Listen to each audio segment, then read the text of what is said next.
going to be looking at the reason for prayer and asking the question, does it come naturally?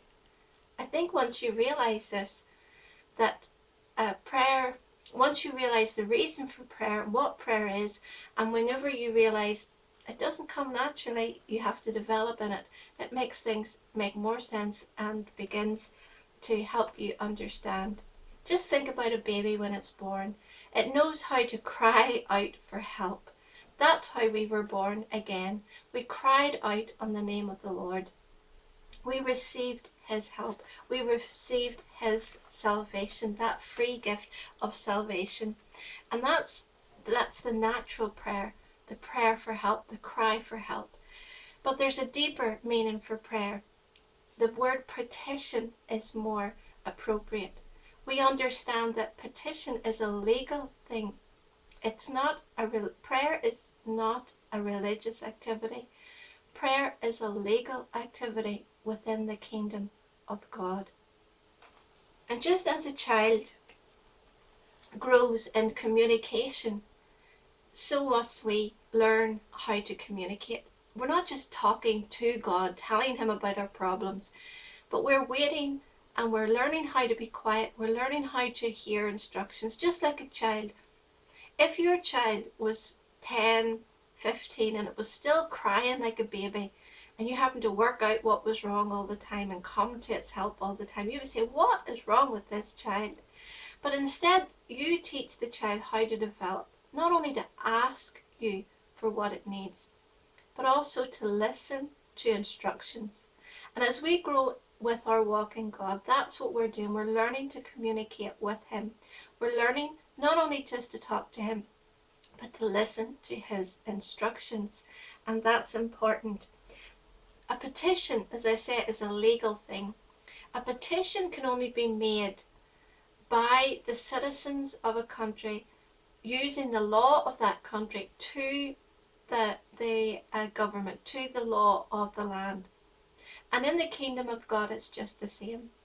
A legal petition is made by legal citizens of the kingdom of heaven, and that's who we are through Jesus Christ. Through his sacrifice, we can come boldly to the throne of grace, and we have confidence before Father God. Jesus said that he was the way, the truth, and the life, that no man comes to the Father but by him. So that's the only by grace can we enter. And we must come to make our petitions, not only as a citizen of heaven and as a child of God, but also by the word of God, which is the law of God. We are so privileged that God gave us the Bible. He gave us his written word to be his will made known to us. And that's the law. And we make that petition to God. So we don't come to God crying about the problem. We go to his word. We find out what he says. Then we go to God and say, Lord, you said this in your word. And we know that God is standing by his word to perform it. So in other words, we're not praying about the problem, we're praying the answer. Amen. I want to look at a scripture that is James chapter 5, and it's the latter part of verse 16. It's well known. It says, the effectual fervent prayer of a righteous man availeth much. I want to break that down. I want to look at the word availeth. What does that mean? It means help or benefit. And the scripture says that the prayer of a righteous man availeth much. So this prayer of the righteous man brings much help and much benefit. Do you want much help, much benefit in your health, in your life, in your family, in your nation? Then we must understand, what is this effectual fervent prayer?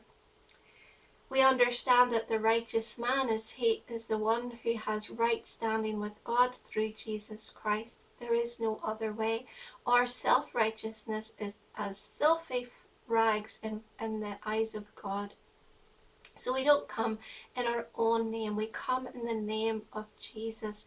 And we are made the righteousness of God in Christ Jesus. So that's how we come. That's how we pray. That's our position.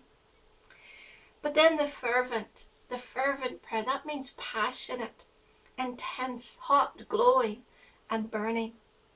Not half-hearted, but with passion. Then this word effectual, it means effective. It means successful in producing results. It's law, it's valid, it's binding, it's existing on fact. And you see, that prayer gets exciting whenever we are coming with this effectual, this effective, successful in producing results. That's what the Word of God is. It's successful in producing results when we take it by faith. 1 John verse 5, or chapter 5 and verses 14 to 16 says, "This is the confidence that we have in him, that if we ask anything according to his will, he hears us. And if we know he hears us, then whatever we ask, we know that we have the petitions that we have desired of him."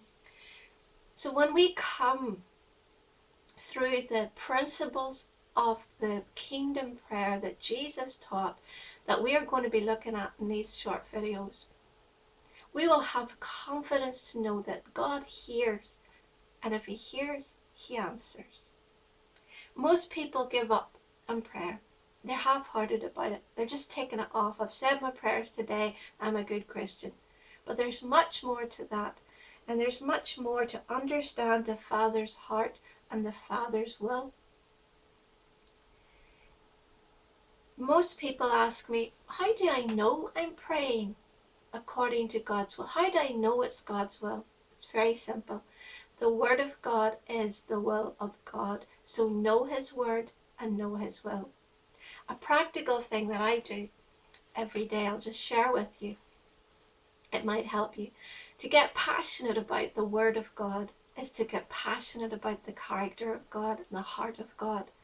And whenever I'm reading a story in the Bible, I get excited about it. I just don't read something and go, oh, that was good, that was nice, that was very good for them.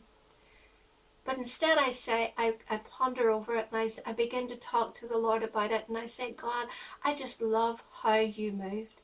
I love how you spoke. I love what you did there. I believe it. I get excited about it. I tell God that I believe it.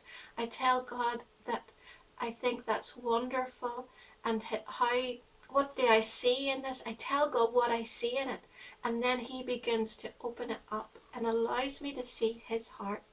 And remember this, God is no respecter of persons. So he never changes. He is the same all through every generation. So if you find something in the Word that excites you, let him know about it and let that passion build. And you can then take the scriptures that God gives you, that he shows you, that you find in the Word, not man's interpretation. That doesn't bring excitement. But when you find the pearls of God's Word, then it becomes alive in you, and you can stand before the throne of God, declaring his Word, standing in agreement with who he is, what he said, and what he can do. Amen.